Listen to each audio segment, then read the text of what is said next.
lawmakers can negotiate reforms to ICE. The 84-year-old mother of Today's Show co-host Savannah Guthrie is missing.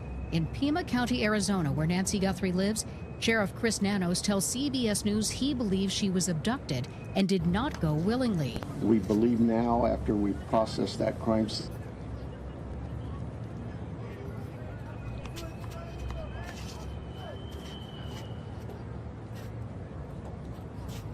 Brendan Banfield of Virginia, who was having an affair with the family's Brazilian au pair, has been found guilty of murdering his wife, Christine, and another man, Joseph Ryan, who was lured to the house as a fall guy. The jury deliberated for nearly 9 hours before reaching a verdict today.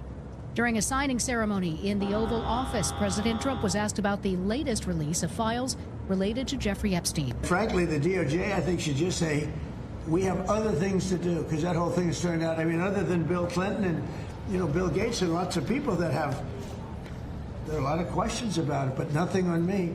President Trump says he plans to lower tariffs on goods from India to 18% from 25% after Indian Prime Minister Narendra Modi agrees to stop buying Russian oil.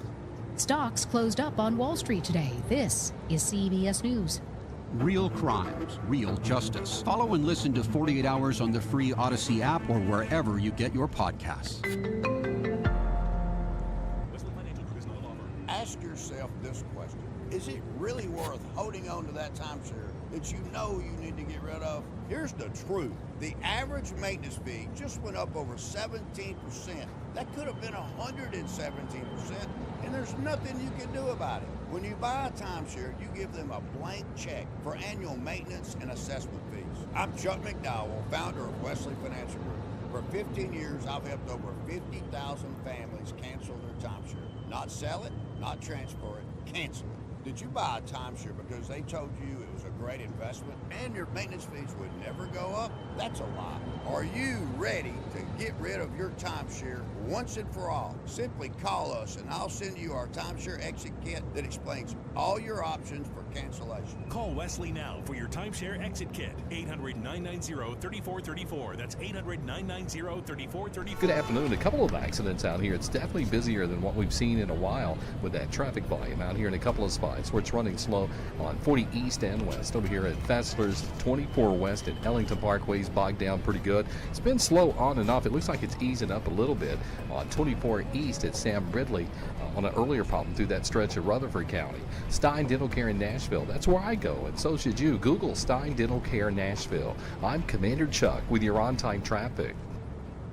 Folks, I hope you're listening every Sunday night at 8 o'clock to the Edwin Lee Raymer Show. We'll talk about some local politics, national politics, all types of topics, all types of guests. That's 8 o'clock Sunday night, Edwin Lee Raymer Show. Talk to you then. Rutherford weather. Clear to partly cloudy. Will cool to a low near 28. Mainly cloudy on Tuesday. Areas of light rain developing, high near 50. I'm meteorologist Laura Lockwood for the WGNS Rutherford Weather Center. Right now, 49. We do it your way. Sir Pizza. Order a royal feast or create your own pizza online now at sirpizzatn.com. Carry out and delivery for dinner tonight at sirpizzatn.com. We're the Good Neighbor Network, FM 101.9 and AM 1450 Murfreesboro, FM 100.5 Smyrna, audio and video streaming at wgnsradio.com. From the first pitch to the final buzzer, this is where the conversation starts. All sports talk on WGNS and Big G TV, covering the Preps, MTSU, news from Tennessee and nationwide. Now, here's All Sports Talk on the Good Neighbor Network. And good afternoon on this Monday. Dick Palmer in. Got a special guest for us today on All Sports Talk, and we're going to be talking a little hot stove league baseball today. I noticed coming in today that the traffic is just about back to normal for the past 3 weeks. One of the few joys I got last week when everybody was snowed in was driving around and the traffic was light. It's almost like the old days. Jim Simpson is my guest today. Jim and I are going to be talking about Groundhog Day for one thing.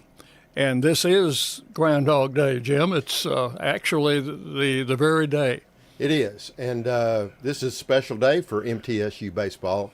and has been for the last 53 years. So we had the annual Groundhog Day luncheon today over at Middle Tennessee, and again had a nice turnout. Fans got to see the players in person without their caps and their gloves, and hopefully we'll be able to recognize them if they meet them on the street. But for me, it generally takes until about the last 2 to 3 weeks of the season before I get to know everybody and can call everybody's name when I see them, because you're talking about 35, 40 players. That's right, and it takes that long in every sport nowadays, it seems like. Every year, lineups change. One good thing about this year's lineup, I think, is we're going to have to see a lot more old faces. Which is what Coach Myers talked about a little bit when he was talking about his team. Jim, you're a longtime Murfreesboro resident, a Tullahoma transplant, I think. Came here to go to school in 1965, and for one reason or the other, never left. Just haven't been able to run you out of town. Cannot get rid of me one way or the other. So you were around when this school had how many students? There were right under 5,000 when I got here, and just under 20,000 that lived in Murfreesboro. And my understanding is now there's over 100,000 on the other side of I-24. Wow. That accounts for the traffic I was talking about. Well, it does, doesn't it? So when you were going to school here, did you follow? I know you followed athletics. Absolutely. Were you following baseball at that time? Because baseball was really college baseball was in its infancy back then. I was. And back in those days, we were in the semester set up for school, and the second semester didn't start until mid to late January. And so by the time the semester was over, it was in June. So baseball was played through the months of April and May and good weather. And a lot of students went out, spread their blankets on the ground, and wasn't a lot of seats. And you could watch baseball in the warm weather, and it was very enjoyable, and I got hooked then. So always been a fan. And that's the way we wish it were today. Yeah, and as far as time-wise. They can't work it out, Dick. They just can't work it out. They've talked about it for decades, about playing baseball in the second semester and the summer. But they can't work out the World Series, baseball World Series thing, and that's become such a big money maker, they're not going to back up on that. So it looks like we're going to be stuck with cold weather baseball for a while. Yeah, and it's going to be stuck with it beginning a week from Friday here. When the season starts. Right. On Friday the 13th of February. Yes. Against Bellarmine School out of Lexington, Kentucky. Correct. So let's talk about the early days of Middle Tennessee baseball. We'll get into the history of Groundhog Day in a minute, but so you were in school and watching baseball back then, and I think Coach Earl was the head baseball coach for a couple of years during that time, wasn't he? Well, the whole time he was coaching basketball as an assistant coach, he was the head baseball coach because that's the way it was. Baseball was so poorly thought of that the assistant basketball coach at every school was the head baseball coach. There really were no head baseball coaches only. So Coach Earl was there, won a conference championship in 1968. And we just lost one of his players about a week or so ago, Tony Kessinger, who played shortstop for Coach Earl in the championship days, passed away. He lived in Melbourne, Florida, and would always listen to the games. I mean, I would get a text from him wanting to know when the game was going to start so he could listen. Very loyal. And he'd come up here, and he would come to the games. And when and I invited him to come in and into the press box, and we'd have him on the radio at times. So. He absolutely loved that, and we actually lost 3 members of that team this year. Stork Cunningham, who was a pitcher, an all-OVC pitcher, a submariner. Great pitcher. Out of Chattanooga. We lost him, and we lost Tony, and we also lost the right fielder, Jackie Carver, actually from Manchester originally. So we remember those folks, and they were remembered today at the luncheon. So after you got out of school, was that when you went to work for the university right away, or was there a little interim in between? I had about a year and a half interim where I had a job down in Tullahoma, my hometown, and I always had my eye on something up here, and it came. And something to do with sports, I imagine. Absolutely. But going back, talking about college baseball back in that time period, we finally hired a full-time baseball coach named Lefty Solomon, right, who had played in the minor leagues and was the chairman of our HPER department on campus, and he was a baseball guy, and so he took the team for 2 years, I think, and then they hired John Stanford, and that's when it really started rolling. Everything started with Coach Stanford, although folks that went before him kind of built the groundwork. And they had partial scholarships for baseball players is all they had. And Coach Stanford was real instrumental in getting us finally up to the 11.7 scholarships that everybody else had. So he got the league up, the OVC back in those days, finally got to 11.7. Which is now a thing of the past. Yeah, forget that. Now, a school, if they have the wherewithal, can offer scholarships to up to, I think, 34 players. Yeah, as many as they want. If you got the money, you can sign the players. I don't know. I'm an old timer, I guess. Most of the big Power 4 schools will probably not sign all of their players to full scholarships, but they'll be up in the 20s, I imagine. Yeah, you mentioned the Power 4, and we found out today that last year our league at Conference USA was ranked 5th, and so we name ourselves as the Power 5. There you go. One of the Power 5. Yeah, so this is a very good baseball league. We'll talk about that maybe a little bit later. So when Coach Stanford started the program, what were the facilities like then? You talked about earlier, but you basically had a playing field, not much different than you saw Little League fields back then. It was a backstop with a wire screen and some bleachers that they had moved over from the football stadium. We had 2 sets of bleachers, probably 7 or 8 rows high, and at the end of the football season, they just moved those over to baseball, put them down the first base and third base lines, and that was it. And the rest of the people walked back and forth behind the backstop, and that's part of where the Railbirds came from. Okay, well, let's get into the beginning of the Railbirds then. Well, the Railbirds started with, as it was talked about today, with Jack Deere and Coach Murphy and Joe Nunley. Our football stadium at that point on the east side was just about 20 rows. Right. And so during spring practice, those 3 guys would go sit on the very top row and sit sideways on the bleachers, and they would watch spring practice, and then they would turn around and watch baseball.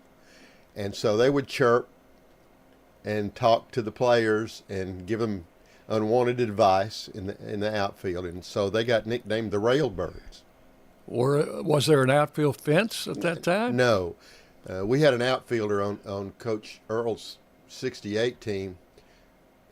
I don't know how many home runs he hit, but it was a phenomenal amount, but we didn't have a fence, and he would hit line drives between the outfielders, and the outfielders sometimes would just not chase them because they knew by the time they got to the ball and got it back in, it'd be too late. He was already around the bases, huh? Yeah. Well, good line drive hitters are always in demand. Love them, don't you? In that day and age, though, I bet they were really in demand. Yeah, with no outfield fence. And no press boxes, I assume, no, since there was no seating behind home plate. Well, as a matter of fact, that I have a story about that, too. When I got to be a senior, I didn't lack much to graduate, and I'd already had all my requirements. So I went in and introduced myself to a brand new sports information director who had just been hired, named Jim Freeman. And so I said, Jim, I'm getting ready to graduate. I've got some time on my hands in the spring. Is there anything I can do? And he said, why don't you take baseball? So I was the first SID, as it were, to travel with baseball and keep their stats. And to this day, the statistics in the office, the first ones you can find in that office are ones I drew out with a pencil and a ruler. Well, I know that there was a search at one time for baseball stats going back beyond that time, and they just weren't able to locate anything. I learned something else when I was keeping stats. I thought that if you gave errors and base hits to players, that was just the end of it. But I found out on the ride home from in the bus that if you gave a player an error instead of a base hit, you had a discussion on the way back home. So a batter who reaches on the opponent's error would automatically think that should be a hit. Right. And a fielder who is charged with an error would automatically think that should be a hit against the pitcher. And that was communicated to me on the way back on the bus. So I've heard some horror stories that not only, at that level, but also in big league baseball about official scores being accosted by players on decisions that they make. Absolutely. That's why they generally will pick in the big leagues a sports writer from the local newspaper to be the official scores. So from official score and I guess unofficial SID, how long did you do that? Oh, I just did that for a couple of years. Yeah. Just when I was in school, then I graduated and I did it, on the side for the next year, and then I started working full time over there. And, so you got a real job at the university. Got a real job then, and so I don't know what they did for stats then. So.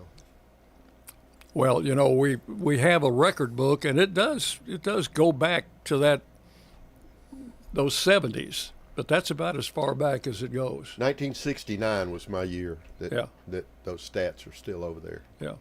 And some of the statistics from those days are still in the book, have not been passed yet, so to speak. They have, and there were statistics prior to that, and I don't know. We can't find any, except there are some records that exist back then, and it's an interesting thing that the highest batting average we had for a season was 450, and you know who held that record?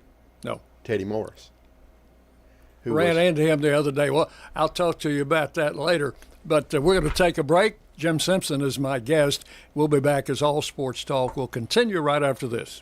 In Rutherford County, you know how much it means to have neighbors you can count on. I'm State Farm Agent Andy Wommel, here to help life go right when you combine home and auto insurance. Call me today at 615-890-0850 and let me save you money and time. Your home, your auto, together they're where life happens. I'm State Farm Agent Andy Wommel. It's smart to protect them together to help life go right. Give me a call at 615-890-0850 and let me help you save by combining your home and auto. In retirement, it's all about income. Your money, making money, and you're not spending down your principal. That's the way we do it at Retirement Income Solutions. So if you're spending down your principal or your money's not making money, keeping you ahead of inflation, check us out today at risolutions.net. risolutions.net. And make sure to join us Saturdays at noon and Sunday afternoons at 1 for Retirement Income Solutions Radio with Nathan Cox and Lindsay Cotter. Jennings & Ayers Funeral Home has served Murfreesboro families with compassion and care since 1880. As a family-owned funeral home, we're committed to honoring every life with dignity through traditional services, cremation options, and pre-planning that gives you peace of mind. For over 140 years, we've been here when it matters most. Visit JenningsandAyers.com. Jennings and Ayers Funeral Home, honoring life and comforting families since 1880.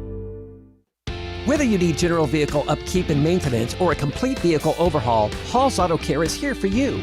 We're locally owned and operated by Greg Hall and have been in business since 2014. You'll get excellent service and trustworthy advice with Hall's Auto Care. A+ rated with the Better Business Bureau. We're ready to help get you safely on the road. Hall's Auto Care, 907 Ridgely Road, just off Broad Street behind Chili's. Online at hallsautocare.net. Hall's Auto Care. Lace up your best kicks for a night of impact benefiting First Shot. Join us for the annual Sneaker Ball presented by Venture Express. Spend Sunday, April 26th with NFL Hall of Famer and Super Bowl MVP Marcus Allen. The event kicks off at 6 with a VIP meet and greet at 5. Reserve your table today. Call Coach Andy Herzer at 615-631-5312. We'll see you at the Sneaker Ball benefiting First Shot on April 26th. Clark's Auction Company will get you top dollar for your property. Auctions are easy, fast, and profitable. Whether you're buying or selling a home or commercial property, the auction is just so much easier, quicker, smoother. My wife and I sold our personal home. Parks Auction helped us with that. The house brought about 20% more than we were going to ask for. Visit parksauction.com. Clark's Auction Company will get you top dollar for your property. Clark's Auction Company, committed to auction excellence. Sold it to you, 27.5. As we slowly start to thaw out here in Middle Tennessee, be careful on some of these back roads. We're not completely out of the woods just yet, but it is improving out here. It's still slow on 24 eastbound at Sam Ridley Parkway. That's the backup we're looking at right now in Rutherford County. It's been that way on and off for the last hour or so. It's bogged down pretty good 24 east and west here at Ellington Parkway as it gets a little bit heavier to the north on 65 up into Madison. STR Towing and Recovery says if you need their help, give them a call. I'm Commander Chuck with your on-time traffic. It's all sports talk from the Good Neighbor Network, FM 1019, 100.5, AM 1450, wgnsradio.com, and Big G TV. And back with you on All Sports Talk for this Monday afternoon. Dick Palmer with Commander Jim here, Jim Simpson. My guest, as we were talking about Blue Raider baseball in the early days. Well, now, wait a minute. Early days...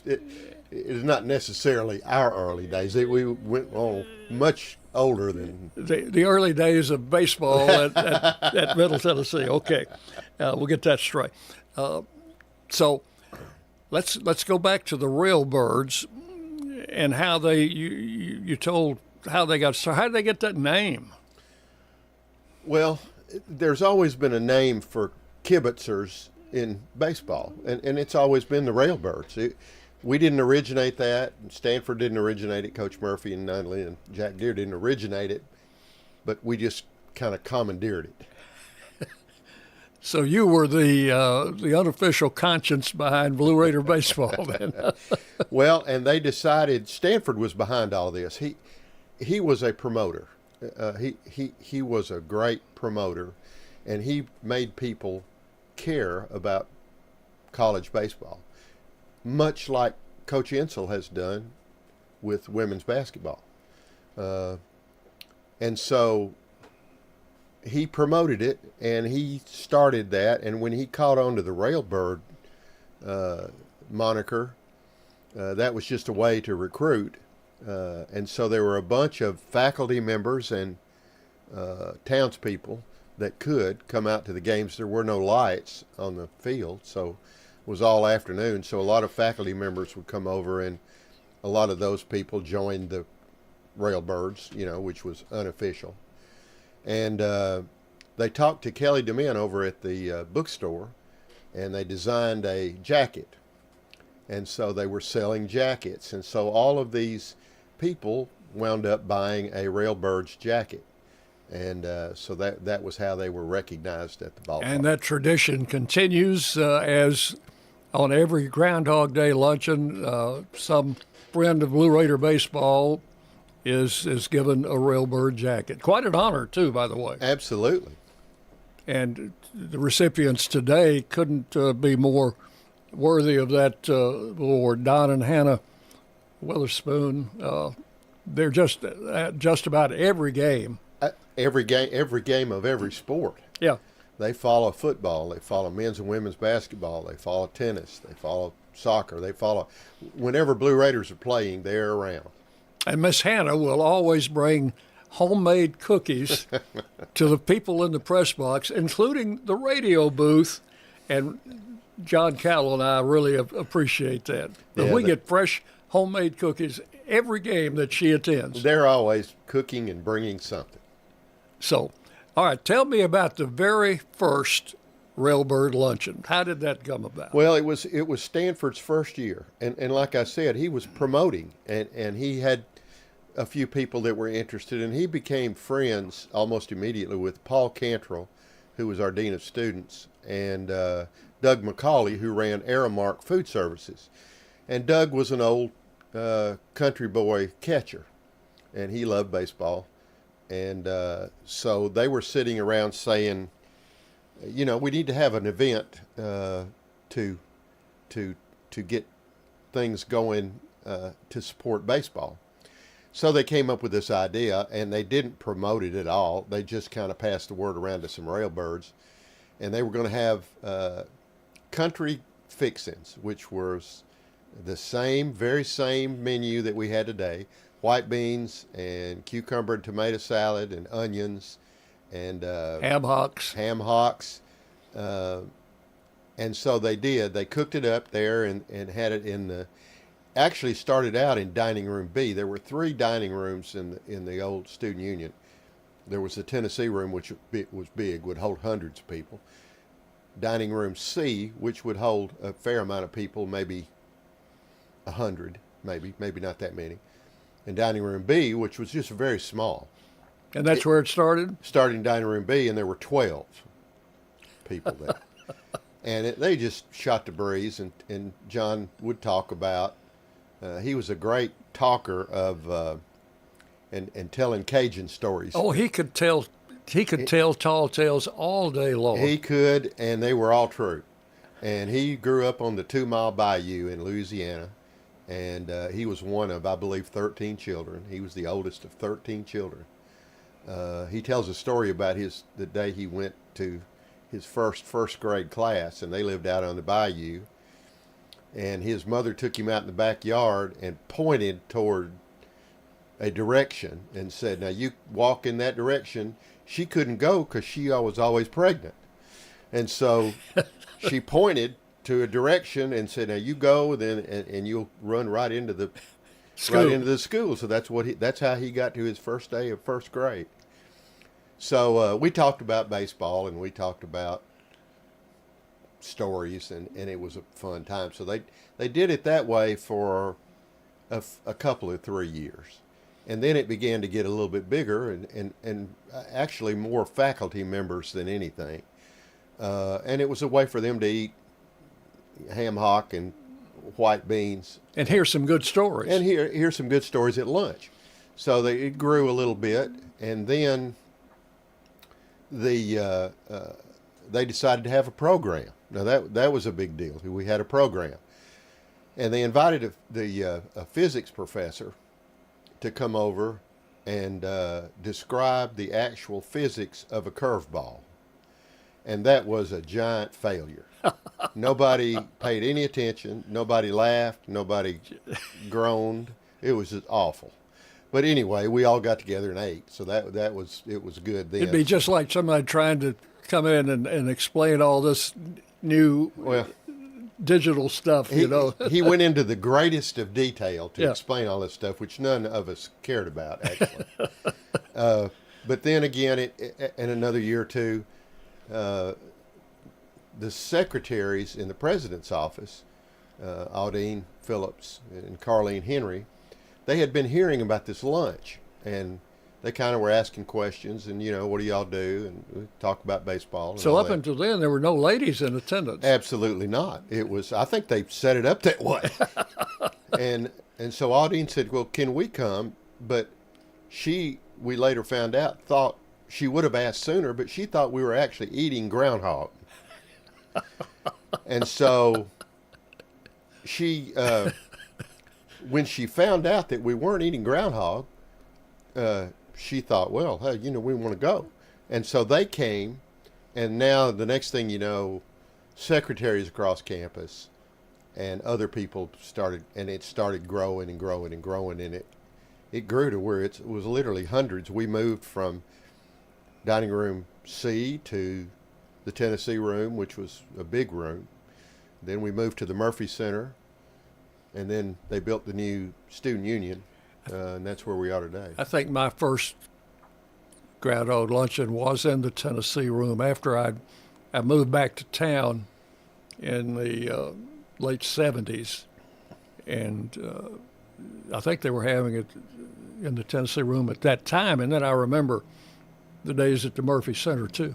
Of course, and then Coach Peterson and Stanford, they got wind of an idea that we were going to build a stadium, because up to that time, Reese Smith Jr., the chief as we called him, he decided his son Steve Smith, who is now the chairman of our board of trustees, right, and played baseball here at Middle, but Reese, the chief, got really interested in it. His son was playing here, and so he was a businessman, and he decided we should have lights and a backstop and all that, seats and all that stuff.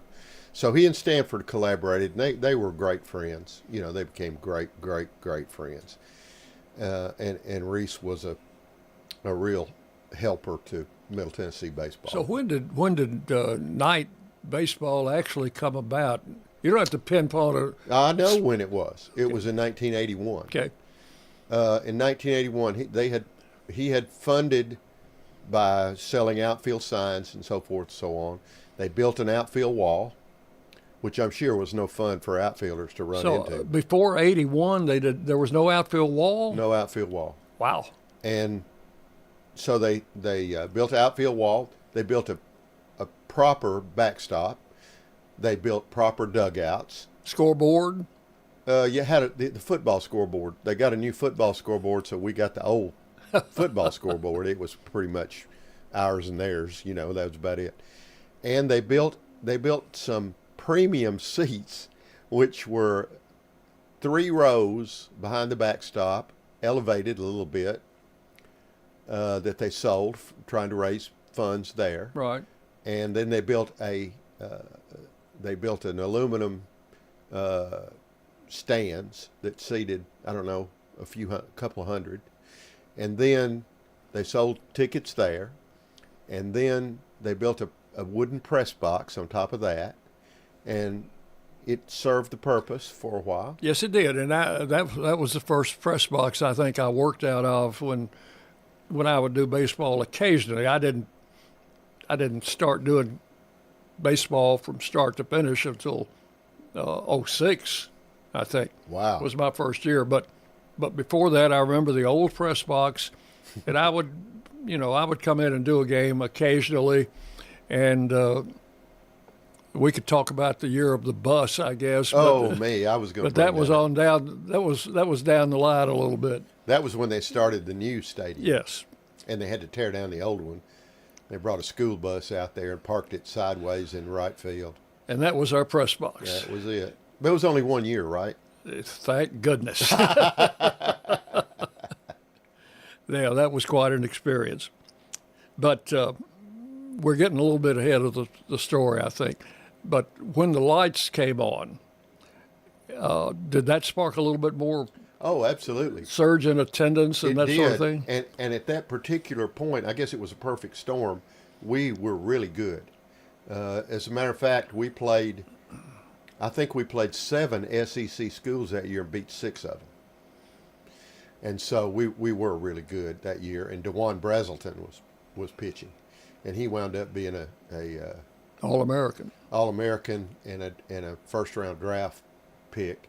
And so we also changed conferences, and we went then to the Sun Belt. And there were 5 teams in the Sun Belt the previous year that had been in the playoffs. It was a great league. And so we played 3-game series. That was new for us. Yes. We used to play, we played 3 games, but it was more a doubleheader, 7-inning doubleheader in Saturday and a single game in Sunday. But then this was a real game, single games Friday night, Saturday, and Sunday. And of course, you pitch your ace on Friday night. So DeJuan pitched on Friday night, and you couldn't find a seat on Friday night. And then we were good. The other 2 pitchers were good too. So, we had good crowds for all 3 days. I think I remember watching DeJuan pitch from the balcony of the Hillbilly Hilton one night. It was parked down the first baseline at that time. Yeah, it moved around from time to time. But that's another story. But so Blue Raider baseball made leaps and bounds.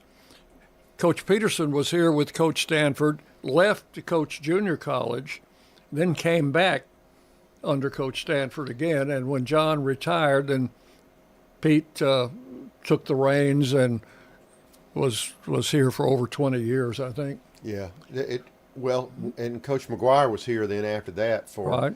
I don't remember how many consecutive years those guys were together. Yeah. And they were a coaching tree. So we were very successful all that time. And then when we built the stadium, they all got involved in that, raising funds and trying to get it ready, for. And I can tell you right now, just speaking as someone who works games there, our press box is second to none anybody in Conference USA. Well, the whole facility. Yeah. Actually, it's comfortable for fans. It's comfortable for media. It's a great facility. Okay, we're going to wrap up this segment, and my guest is Jim Simpson. We will be back and talk to you for the final time right after this. You're listening to All Sports Talk on WGNS. This is Chip Walters, and I'm honored to be your 2024 MTAR Realtor of the Year. I'm with Exit Realty Bob Lamb & Associates, and like many of you, I've seen the real estate market shift and change. People often ask, Chip, what's really going on? Well, that's a great question, and I believe in answering with solid, factual data. So let's cut through some of the noise. I invite you to reach out. Let's have a conversation about your real estate goals and the current market trends in your neighborhood. You can find all my contact information at choosechip.net. Need to send out professional mailings without the hassle? Franklin's Printworks makes it easy with print-to-mail service. That is directly in our wheelhouse. We have our own in-house mail department, so we can design something, print it, and send it out under our bulk mail indicia. Save you a lot on postage, and you don't even have to touch it. Jeff Carlton at Franklin's Printworks says from postcards and newsletters to invoices, bulk mailings, design, printing, and direct mail, they handle it all. It's a pretty quick turnaround and very cost efficient. Your message delivered with Franklin's Printworks. You know, everyone has a more. First, it's a pony. Then to be on the cheer squad. Your more grows up just like you do. But your more can still carry you away or make you cheer. At First Bank, banking local gets you more. More of our time, more access to local bankers, more flexibility, and more product choices. Because getting more empowered and confident helps you pursue your more. That never grows old. First Bank. Bank local, get more. Member FDIC. Stones River Manor offers assured care. It's so warm and welcoming. Independent living. What states have you lived in? Lived in Illinois and here. My husband worked for Quick Growth. Assisted living. I have my own place and I love it. The Activity Center has the Bible study that I like very much. Adult daycare and respite care. And specialized physical rehabilitation care. I love the friendliness and the family attitude that they have here. Visit them online at stonesrivermanor.com or stop by. They're near the intersection of Haynes Drive and Memorial Boulevard. Next on All Sports Talk, it's the Blue Raider Insider Report with Chip Walters of Exit Realty, Bob Lamb & Associates. Well, good afternoon, everybody. And, well, today was Groundhog Day, and that means that it was the Groundhog Luncheon for Blue Raider baseball, and a crowd of between 500 and 600 gathered at the Student Union building in the fantastic ballroom there for today's 53rd annual event. Coach Jerry Myers presided over the event. It included the introduction of the Blue Raider baseball team and coaches, a little Q&A with Coach Myers and several of his players, and also the awarding of the Railbird jacket. This year, Don and Hannah Witherspoon were the very well-deserving recipients of the award, and they were not able to be there due to a previously arranged trip, but they were able to be presented with the jackets on video, and as you would expect, they were very gracious in their acceptance of it. So the Groundhog Day Luncheon is in the books. Blue Raider baseball gets underway a week from Friday at home with a 3-game series against Bellarmine at Reese Smith Field.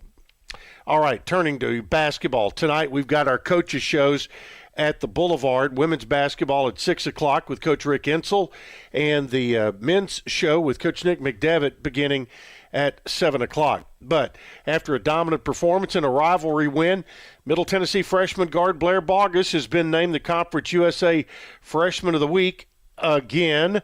Bogus powered the Blue Raiders to an emphatic 81-58 win over Western Kentucky, turning in one of the most complete performances of her standout freshman campaign.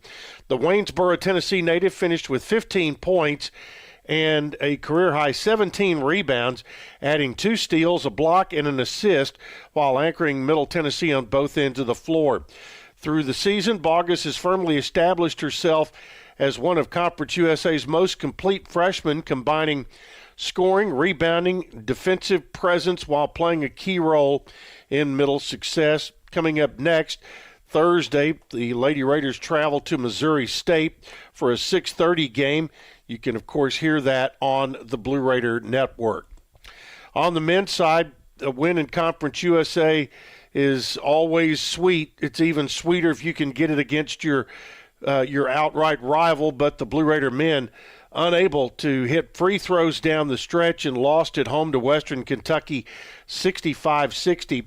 Kamari Lance came out of the gate just absolutely sizzling. He scored 12 of the Blue Raiders' first 14 points. Middle took a 14-3 lead, but then Western Kentucky fought back and had a 7-point lead at halftime. That was a 17-4 run. In the second half, Middle Tennessee started to go down low, got 12 points in the paint to claw into the Hilltopper lead, cut it to 2 with 10 minutes to play. Chris Loof and Tori Alston were the very most active, with Loof adding 6 points and 4 rebounds. Lands ended up finishing with a career-high 25 points and had 5 rebounds on the day. Alston netted his second double-double in as many games with 13 points and 11 rebounds. Middle Tennessee women's tennis earned the doubles point and picked up 2 singles wins, but was defeated 4-3 by Lipscomb on Sunday, as their match was decided in 3 sets on court 4. Middle Tennessee men now 5-2, losing a match to Indiana on Sunday by a score of 4-1. That was in Bloomington. The competition commenced with doubles, where Middle Tennessee was unable to secure the doubles point, and that just put them in a hole that they could not get out of. All right, that's it for today, folks. We'll have another update tomorrow, but coming up at 6 o'clock, 2 hours of basketball talk. Rick Insel live and Nick McDevitt live here on the Big G, WGNS. It's all sports talk from the Good Neighbor Network, FM 1019, 100.5, AM 1450, wgnsradio.com, and Big G TV. Welcome back into All Sports Talk, as we are talking with Jim Simpson from Middle Tennessee, now retired, but a longtime employee there. And Jim, you had several jobs over at the university, but the last was when you were kind of in charge of the Hall of Fame and putting together reunions of former players and that sort of thing. It's very interesting work. Oh, it's great. And, of course, I followed athletics here since 1965, so I had seen a lot of players play, actually, through the 60s through now. I've seen every football team play. I've seen every men's basketball team and every women's basketball team play. So when I actually retired from the university, I came over, and Coach Donnelly and I reached an agreement where I would work part-time doing the work on the Hall of Fame. We had just built the actual building, brick and mortar yep. Hall of Fame. Mr. Emmett Kennan and his wife had donated a good amount of money for us to get that building built. So we actually had a place to highlight our athletic achievements. And so Coach Donnelly and I talked about that, and I wanted to do that, and he wanted somebody to do it.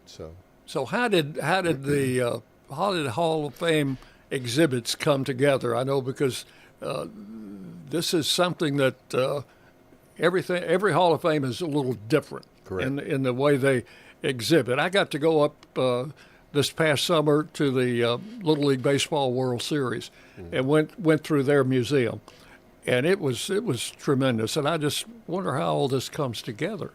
Well, we had a building all of a sudden, and we were so thrilled with that.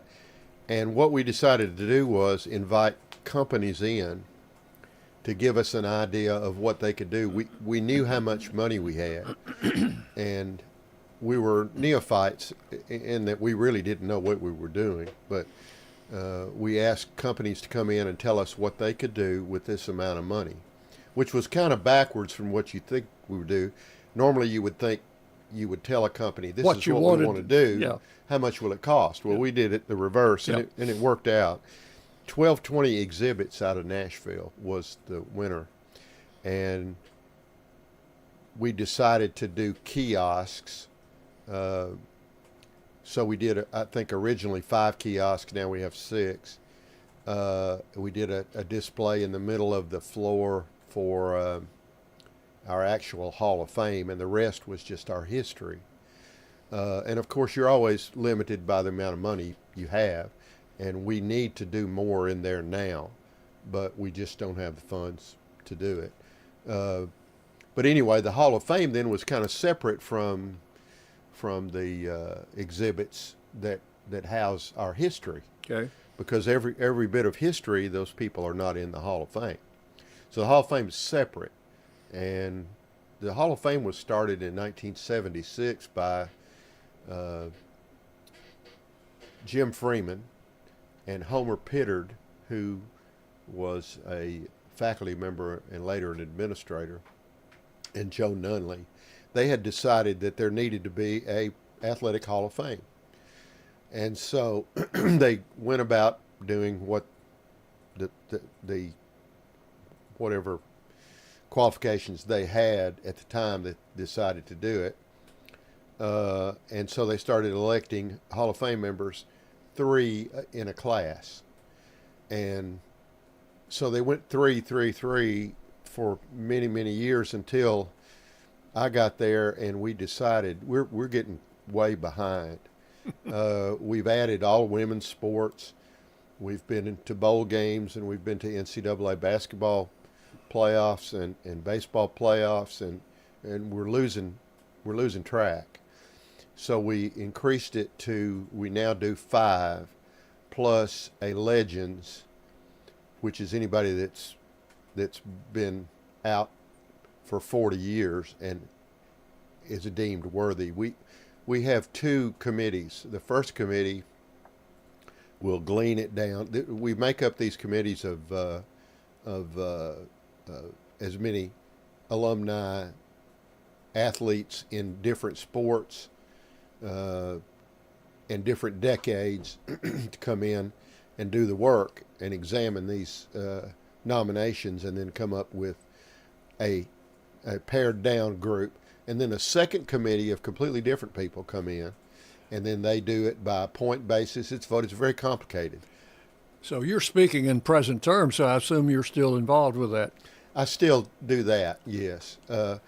But some people think that I just pick who's in there. And I still get calls and saying, why aren't we putting somebody in? And that's not the way it works. There's a nomination process, and then there's a committee process that goes through. And we have really good classes. We have had really good classes. Yeah, most Hall of Fames are like the Baseball Hall of Fame. That's right. Sports writers all over the country vote on. Still don't have Dale Murphy in, though, do we? No, we don't. We need to work on that. You're a Hall of Fame guy. You need to work on that. I can't do anything about that. I wish I could. I'd put him in. So how did you go about gathering all of the artifacts that you have in there? Well, we learned a lesson right off the bat. The people who built our Hall of Fame. By the way, 1220 out of Nashville is not a just fly-by-night group. They did the World War II Museum in New Orleans. Wow. They did the Louisville Slugger Museum in Louisville. I mean, they've been around the block. And I asked about that naively because I didn't know anything about Halls of Fame either, or museums for sure.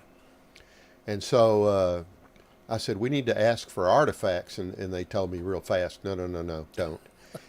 What you need to do is establish what your story you want to tell and then go after specific artifacts. Okay. If you ask for artifacts, and I'll tell you a funny story, we visited the Bear Bryant Museum in Tuscaloosa, and we talked to the curator down there about it, and he said it was funny when Coca-Cola came out with the Bear Bryant Coca-Cola, right? That people started sending them, and they still get to this day 4 or 5 a day. People sending them these Coca-Colas with Bear Bryant saying, I know you need this, So what they started doing is just drinking the Coca-Colas. That's funny. That is hilarious. So we had somebody that we worked with from 1220 exhibits, and they kind of guided us through, and we hunted the right exhibits, the right artifacts. As a matter of fact, I was just talking to Coach Insel today. We're trying to decide what he can give us that we can have so that when we do expand, that we'll have exhibits and artifacts that are back to his 500th collegiate win here. Great to see him get that, wasn't it? Really was. He's the only coach in America that's had 500 wins in college and high school. And he's only one of 6 coaches to ever have 500 wins at one school. Amazing record. Well, Jimmy, you were telling me an interesting story about going back a few years about a visit up here to the radio station. Kind of go into that a little bit because I thought that was pretty interesting. Well, this was WGNS, and Monty Hale was working here. And Jim Freeman, the sports information director that we had mentioned previously a couple times. Monty was doing the broadcast for Blue Raider football and basketball. Well, Jim Freeman and I decided we would do a highlight film of the previous season, which there weren't many highlights, but we were going to do it anyway. And so we got all the game films, and we met Monty up here in this studio, right in there in the lounge. And we started writing a voiceover for Monty to do. And Jim and I had previously cut the highlights up, and Monty had seen it and wrote his script. And so we recorded that right here in WGNS in, I think, 1969. Wow. And how did it turn out? Terrible. It was awful. The whole thing was bad. And every time we would show it to a civic club or a group, it would break apart and we'd have to repatch it, and it was just terrible. So did that make it to the Hall of Fame? Or? Nope, and that was the last one we ever tried. So there was no game, there were no tapes back then. It was all film. It was all film. It had to be spliced together. Absolutely. We had a splicer and didn't know what we were doing. Yeah. And we spent hours on hours on hours just looking for highlights. We didn't have any highlights. So I know you and Debbie are big Braves fans. Absolutely. And our station here, of course, is the station that carries Braves baseball, and we may be leaning on them a little bit more this year than we have in the past until they get their TV rights thing straightened out. I don't know what's going to happen there. You know, we love radio anyway, and anybody that's been a baseball fan for as long as we have, and you're certainly a member of that club, we grew up on radio. I mean, so you don't lose much. No. Especially if the broadcasters are good. And the Braves are. Yes. Their broadcasters are very good. Well, we've just about run the gamut here. Appreciate you coming by. Groundhog Day, I think we would consider that a big success this year. The attendance was really good. I think about 300. Yeah. And then, of course, one of the staples is the white beans, and I heard a person say one time they ate beans for lunch and swelled up for supper, so that's probably what I'm going to do. Well, if you ask me, I would have to say the chocolate cake and vanilla ice cream. You and my wife.